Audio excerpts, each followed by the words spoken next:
महाराष्ट्र से मध्य प्रदेश लौटी पूर्व सीएम उमा भारती बुरहानपुर ठहरी। 2023 के विधानसभा चुनाव आते ही नेताओं की आवाजाही यहां तेज होने लगी है। महाराष्ट्र से सीमा से सटे बुरहानपुर सभी नेता होकर गुजरते हैं। ऐसे में सिद्धिविनायक के दर्शन कर लौटी उमा भारती भी बुरहानपुर रुकी और उन्होंने कहा कि सिद्धिविनायक हमारे पिता हैं।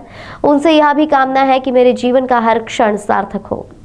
ये सवाल आपको मुझसे नहीं पूछना, जगत प्रकाश नड्डा से पूछना। दीदी, ताप्ती नदी भी कहीं ना कहीं प्रदूषित हो रही है, उसको लेकर कोई प्रयास ना प्रशासन ना जनप्रतिनिधि कर रहा है। क्या ताप्ती नदी में सफाई होना चाहिए, ताप्ती को शुद्ध बनाना चाहिए? आपने बहुत अच्छी बात कही, बहुत चिंता का विषय है।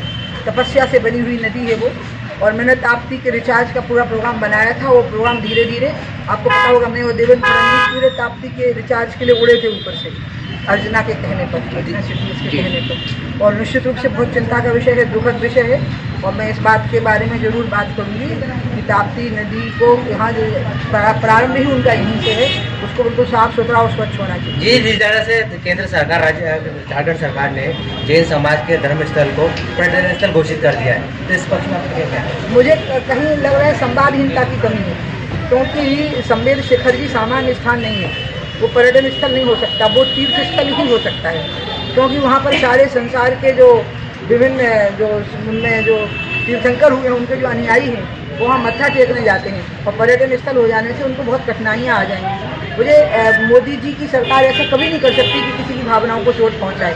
कहीं संवादहीनता की कमी है, और मुझे लगता है वो 1-2 दिन में ठीक हो जाएगी। शराबबंदी क्यों नहीं रुक पा रही है मध्य प्रदेश में? आपके प्रयास के बाद भी कहीं ना कहीं क्यों नहीं शिवराज सरकार गंभीर हो रही है? क्या कहें? शिवराज जी पूरे गंभीर हैं, क्योंकि नीति घोषित हो चुकी थी 1 साल से पहले।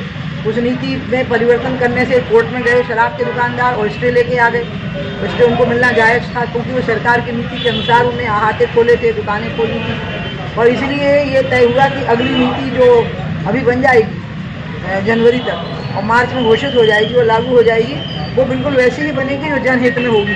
इसमें बीडी शर्मा जी, शिवराज जी में हम तीनों एक मत। भगवे को लेकर लगातार प्रदेश में संग्राम, भगवे कपड़े को लेकर लगातार प्रदेश में संग्राम मचा हुआ है, तो नथुराम मिश्रा जी ने भी पठान पिक्चर का विरोध किया है, तो आपका क्या?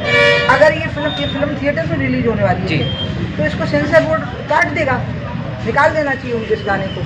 सेंसर बोर्ड जो एनओसी देता है, अगर ये मुझे पता नहीं है थिएटर पर रिलीज होनी है कि अन्य प्लेटफॉर्म पे होनी है, थिएटर में हो रही है। सेंसर बोर्ड कर देगा। एक कई राज्यों में इस पर बैन लगा देगा। सुनना दादा, सेंसर बोर्ड के अधीन है ना फिल्म का एनओसी जो होता है, अनापत्ति पत्र जो एनओसी देते हैं, तो ये सेंसर बोर्ड की जिम्मेवारी बनती है, सूचना प्रसारण मंत्रालय की जिम्मेवारी बनती है कि वो इस गाने को काट दें उसमें से। एक बात।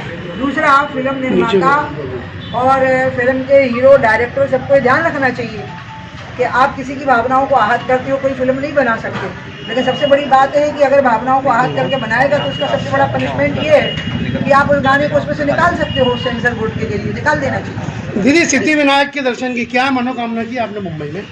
मैं तो हमेशा जब मुंबई जाती हूँ ना तो सिद्धिविनायक के दर्शन करती हूँ, और वो उनसे कोई कामना नहीं करनी पड़ती है। वो हमारे जैसी हैं, माता पिता है, उनसे अच्छा हमारे बारे में कौन सोच सकता है। मैं हमेशा एक मनोकामना करती हूँ, वो मैं आपसे भी कर सकती हूँ, और वो ये है कि मेरे जीवन का हर पल सार्थक होना चाहिए। मल्लिकार्जुन और जो अजय राय के जो स्टेटमेंट है, उस पर आपका क्या कहना है?